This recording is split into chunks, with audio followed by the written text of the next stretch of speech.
Life has a way of revealing people's true colors when money enters the picture.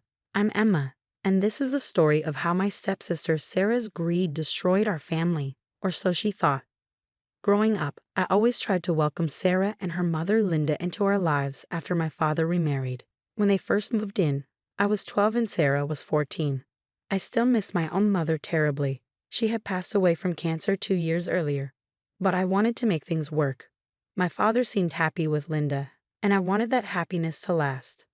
Sarah, however, never reciprocated my efforts at sisterhood. While she maintained a perfect facade in front of our parents, she made it clear in private that she saw me as competition. "This is my house now," she'd whisper when no one else was around. "And your dad, he's going to love me more than you."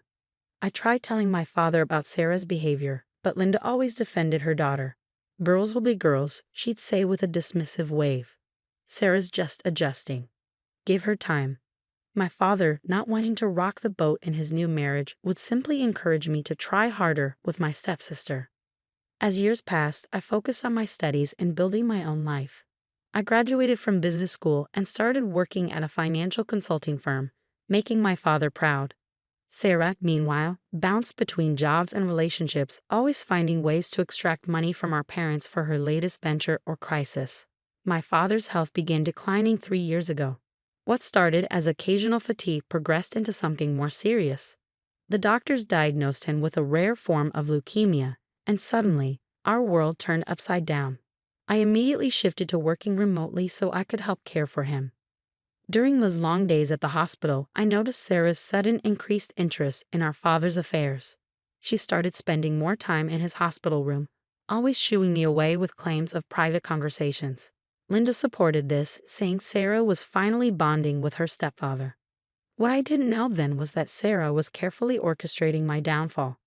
One evening, after a particularly long day at the hospital, I returned home to find my laptop missing from my room.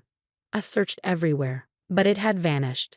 When I mentioned this to Sarah, she just shrugged, saying she hadn't seen it. 2 days later, my father called me into his hospital room. His face was ashen, and Linda stood by his bed, arms crossed and glaring at me. Sarah sat beside him, holding his hand, tears streaming down her face. "Emma," my father said, his voice weak but filled with disappointment, "Sarah showed me the evidence." "How could you?" "Evidence? What evidence?" I asked, genuinely confused. Sarah pulled out my missing laptop, opened it, and turned it toward me. On the screen were bank statements showing large transfers from my father's accounts to an offshore account in my name. My heart stopped. These were clearly fabricated, but they looked convincingly real. "I found this when I borrowed her laptop to check my email," Sarah said, her voice trembling with fake emotion. "I couldn't believe my sister would do this to you, Dad. I had to tell you." "That's not possible," I protested, my voice rising with panic.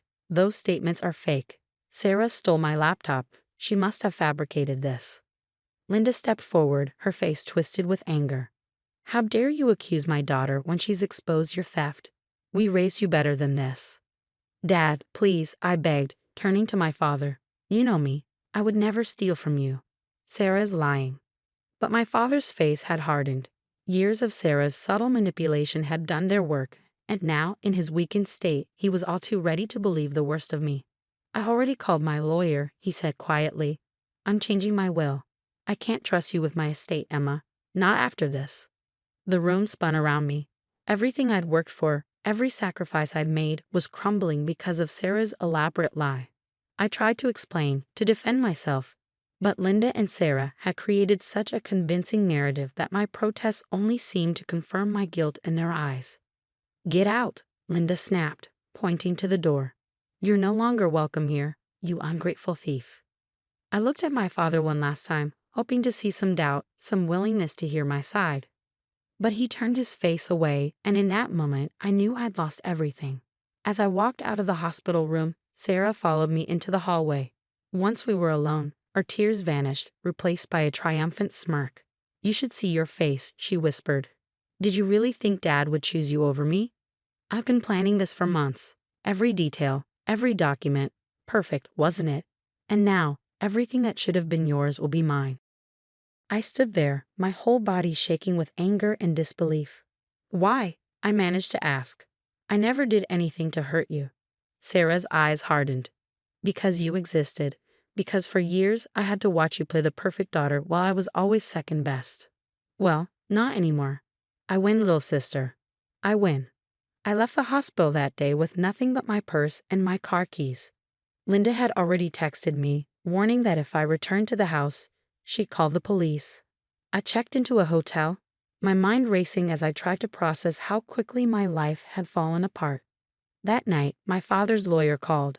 In a cold, professional voice, he informed me that my father had signed a new will, leaving his entire estate, including the family home, his business shares, and all his investments, totaling roughly $4.8 million, to Sarah. I was completely disinherited. I spent hours staring at the hotel ceiling, replaying every moment, every interaction with Sarah over the years. All her little comments, her subtle manipulations had been leading to this. She'd played the long game, and I'd never seen it coming. But as I lay there, something my father had once told me came floating back. In business and in life, Emma, he'd said, always keep proof of your integrity. Sometimes the truth takes time to surface, but it always does. A small smile crossed my face as I remembered something else. Something Sarah didn't know about. My father's old safety deposit box at the bank. He'd given me access to it years ago, and inside was evidence that would turn Sarah's perfect plan on its head. But I had to be patient. Let Sarah think she'd won. Let her believe her victory was complete. Because sometimes the sweetest revenge is the one you don't see coming until it's too late. Tomorrow, I would start gathering my resources and planning my next move. Sarah thought she'd taken everything from me, but she'd forgotten one crucial detail. I was my father's daughter, and he taught me well. This wasn't over. Not by a long shot. 3 months passed after my father's death. I spent that time living in a small apartment, carefully avoiding any contact with Sarah or Linda, while they basked in their apparent victory. Through mutual friends, I heard about their extravagant spending. Sarah had already started renovating the family home, replacing everything that held any memory of me or my mother. But today was the day everything would change. I sat in the bank manager's office, watching through the glass partition as Sarah and Linda strutted in, dressed in expensive new clothes bought with my father's money. They were here to access his safety deposit box, the one they'd only recently discovered existed after finding the key in his study. What they didn't know was that I'd already been here an hour earlier, speaking with Mr. Thompson, the bank manager who'd known my father for 20 years. Mrs. Walker, Miss Thompson, Mr. Thompson greeted them formally. Please follow me to the vault. I stayed out of sight as they disappeared down the hallway. The security camera feed on Mr. Thompson's desk showed them entering the vault area. I watched as he helped them locate the correct box and left them in the private viewing room. Standard procedure for safety deposit box access. Sarah's hands were practically shaking with excitement as she inserted the key. I could almost hear her thoughts. More hidden assets. Extra money. But when she opened the box, her triumphant smile froze. Inside was a single USB drive and a letter in my father's handwriting. The envelope read, "To be opened only in the presence of Emma Collins." Linda snatched the letter, her face reddening. What is this? Where's the rest? Sarah was already reaching to tear open the envelope when Mr. Thompson's voice cut through their confusion. I must ask you to stop immediately. That letter clearly states it requires Miss Collins's presence. This is ridiculous, Sarah snapped. I'm the sole heir. Everything of our fathers belongs to me now. That was my cue. I stepped into the viewing room, enjoying the way both their faces paled at the sight of me. Hello, Sarah. Linda. Surprised to see me? Linda recovered first, her shock turning to fury. How dare you come here? This is a private meeting. Actually, Mr. Thompson interjected, Miss Collins has every right to be here. She's still a registered holder of this safety deposit box. I walked over and picked up the envelope. Shall we see what Dad wanted to share with all of us? Sarah tried to grab the letter from my hands, but Mr. Thompson stepped between us. Miss Thompson, please remember you're on camera. Any aggressive action will be reported to the authorities. With trembling hands, I opened the envelope and began to read aloud. My dearest Emma, if you're reading this, then my worst fears have come true. I know about Sarah's plan to frame you for theft. I discovered her scheme weeks ago when I overheard her talking on the phone about forged bank statements. At first, I couldn't believe it. I wanted to confront her immediately, But then I realized this was my chance to know the truth about both my daughters. I decided to play along to see how far Sarah would go. The USB drive in this box contains security camera footage from my home office showing Sarah breaking in late at night, accessing my computer, and creating the fraudulent documents. It also has recordings of her phone conversations with a hacker she hired to create the fake bank statements. Emma, my brave girl, I'm so sorry for doubting you, even briefly. By the time you read this, I'll have already signed a new will, the real one, hidden with my lawyer, Mr. Davidson. The will Sarah thinks she benefits from is a fake, part of my own plan to expose her true nature. My entire estate, all $4.8 million, belongs to you, as it always should have. The will Sarah has is worthless. Love, Dad. The color drained from Sarah's face as I read. Linda gripped the table for support, her knuckles white. I looked up from the letter, meeting Sarah's terrified eyes. You really should have been more careful about where you made your phone calls, Sarah. Did you really think Dad's office wasn't monitored? You're lying, Linda sputtered. This is a trick.